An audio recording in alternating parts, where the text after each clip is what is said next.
Hello everyone, welcome to Rob's Repairs. Today I got a good one for you. You guessed it.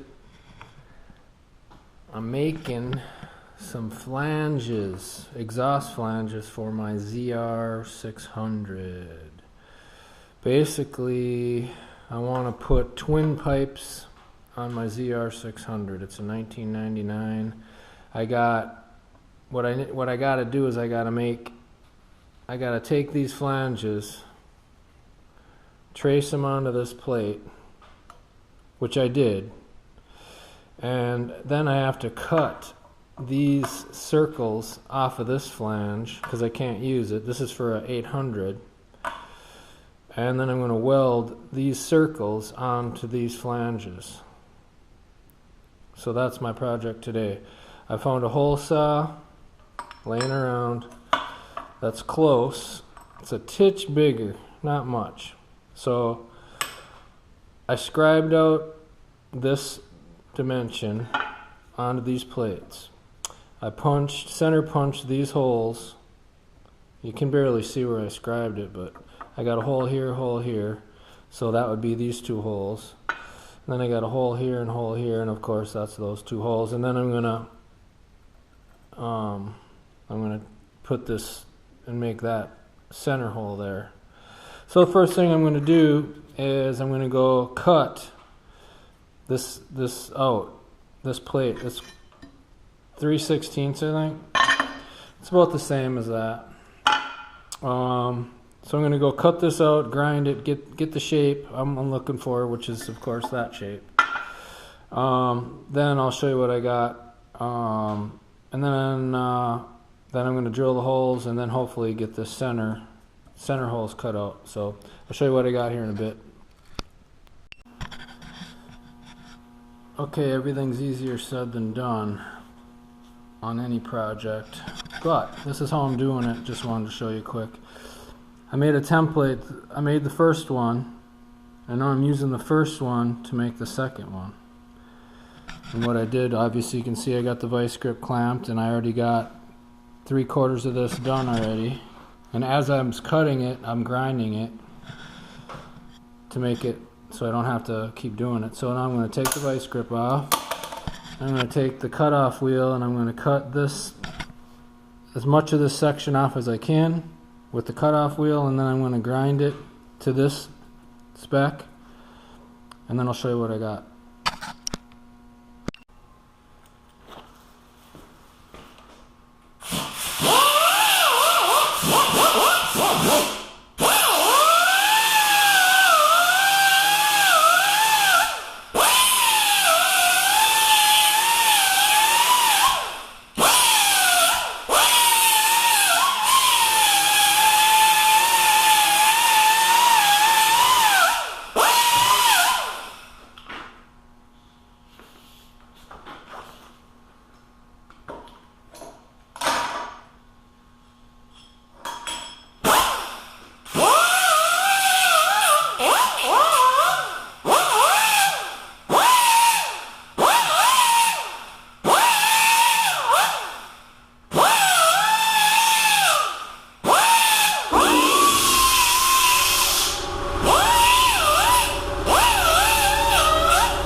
Okay, as you can see, kind of give you a visual on how I did it. Pieces are still a little warm. So yeah, I can't emphasize enough the proper safety equipment, obviously. Make sure you got your safety glasses and your earmuffs. You gotta do it, man. I see guys grinding without earmuffs. They're going deaf. They're going deaf way young. So anyway, this is what I got. So now we got a good visual on where to put the center hole. Before, when they were on the flat plates, it was hard to see. So now I'm gonna, basically what I'm gonna do, I'm gonna clamp them together. I'm gonna go ahead and I'm gonna drill my holes. I'm gonna drill these holes, and we'll go from there. Okay, I got the holes drilled, and as you can see, it looks pretty good. If needed, I will route out the holes a little bit to make sure that it bolts up good to the motor. So I'm not going to worry about those holes now. So yeah, I just wanted to show you what we got going there. Now my next. Oh yeah, and these are the bits. I started out with an 1/8.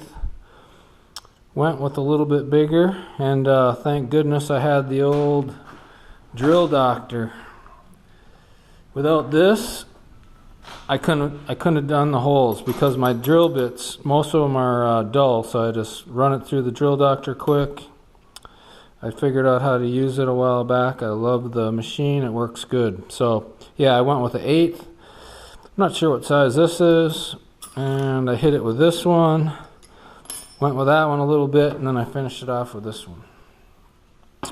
And this one's the exact size I need. Like I say, if I have to route the hole a little bit to make it fit the sled, I will. So now the next step is to figure out the distance between this hole and this hole. But now I got a good visual. I could pretty much eyeball it if I wanted to, and we'll go from there. But I just want to, I'm going to make one and then use it as a template for the other one. So I think that's actually pretty close right there. It's not as wide as this one is, but the hole is bigger than this, so that's cool. It's going to breathe a little bit more. So even if it was off a titch, it wouldn't be bad. But I'm going to find the center, and then I'm going to use the center of this piece and just eyeball it a little bit and go from there. I'll show you what I got when I get there. Okay, I took the measurement from hole to hole. It was 3 1/4, so I just went 1 1/2 plus an 1/8.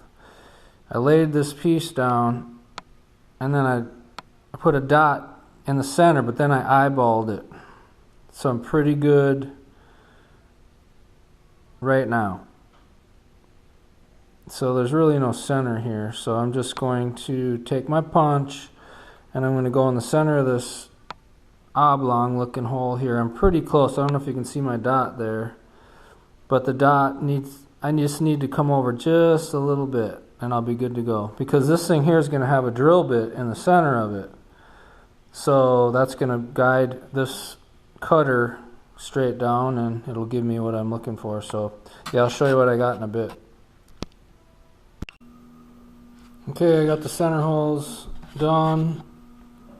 A little harder than I thought. I'd use a plasma cutter because this tool I bought at Harbor Freight was absolutely junk. I bought a whole case of the cutters. I'm just gonna throw them away. When you buy these cutters, make sure you buy the best ones you can buy that cut, you know, and keep on cutting. And don't, I mean, this thing didn't even cut an 1/8 inch and it dulled right out. So wasn't happy about it, but this is what I got. I cut the flanges, I suppose, or little dealy bobs off of these flanges, and I got them ready to tack on now. So I'm going to tack on the inside first I'm just going to put one tack on the inside, and then I'm going to turn it upside down to make sure, or turn it right side up to make sure that it's level, because the exhaust pipe's got to be somewhat, when the exhaust pipe goes on the motor, it's got to be somewhat level on there. It can give a little bit, and then I'll show you what I got after I get them welded up. Also, these little tabs here, they hold the springs, so I'll end up making something on here.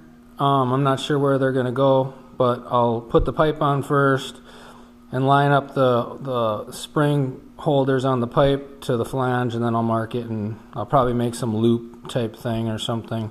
But yeah, these this one didn't even have it, so I'm not sure. They must have been using these holes right here. Yep, that's what they were doing. These are for the springs, and this flange here didn't have them, so they welded them on. So yeah, so anyway, I'll go ahead and tack, and I'll get it close, and then I'll weld it up, and I'll show you the finished product. Okay, just wanted to show you I got these welded on somewhat. I'm going to do some routing in there. Critical part on this, this outer ring I tacked, but it has to go, the pipe goes over it. So what you got to do is, see, the pipe goes over it nice. Pipe goes inside of that little steely bump. So what you got to do is you got to put the flange on first, make sure that goes over. Then you put this other part of the flange on. Get it where, you know, just get it so it's somewhat even. And then you tack it. You tack it in place when the pipe's, you know, when it's on the pipe. That way you know it's going to fit. So that's critical. It's going to look like that. It's nice, even all the way around. So I'm going to finish welding both of these pieces. I'm going to tack it, finish welding all the way around. I'll show you what I got. Okay, I got them welded. Got a hot tip. What I ended up doing, just thinking out of the box on everything you do, the inner, which is this inner ring, I welded first on both flanges. What I did was I stuck the inner on the table and I laid the flange on top. And I just tacked it in all the way around on both flanges. Then I took the outer ring, I put it over the pipe, and then I put the flange on the pipe. And then all I did was I tacked the outer ring to the flange, just to make sure it was going to work. And then I actually welded the ring to the flange on the pipe, and I turned it as I needed to when I was welding it with my big clamp, C-clamp here. So to make sure that the metal wasn't gonna move on me, because you gotta have that gap all the way around, otherwise the pipe won't fit in it. So anyway, it lines up good with the original exhaust manifold here. All the bolts line up good. Pretty hard to see, but I put these on the engine already. They fit, and the gaskets work, so we'll be good to go there. So yeah, I hope you guys like the content. Thank you for liking and subscribing to my channel. It helps me grow. Yeah, these are D&D pipes, so the flanges are awesome. They work. This is just the first step on the build here. The next step is to get the pipes on the sled and then put the exhaust can where it needs to be, and maybe have to modify that. So yeah, first things first. So anyway, thank you for watching, and I totally appreciate it. Thanks for liking and subscribing, sharing, and I'll catch you guys on the next video. Hope you're having a great day. Thank you.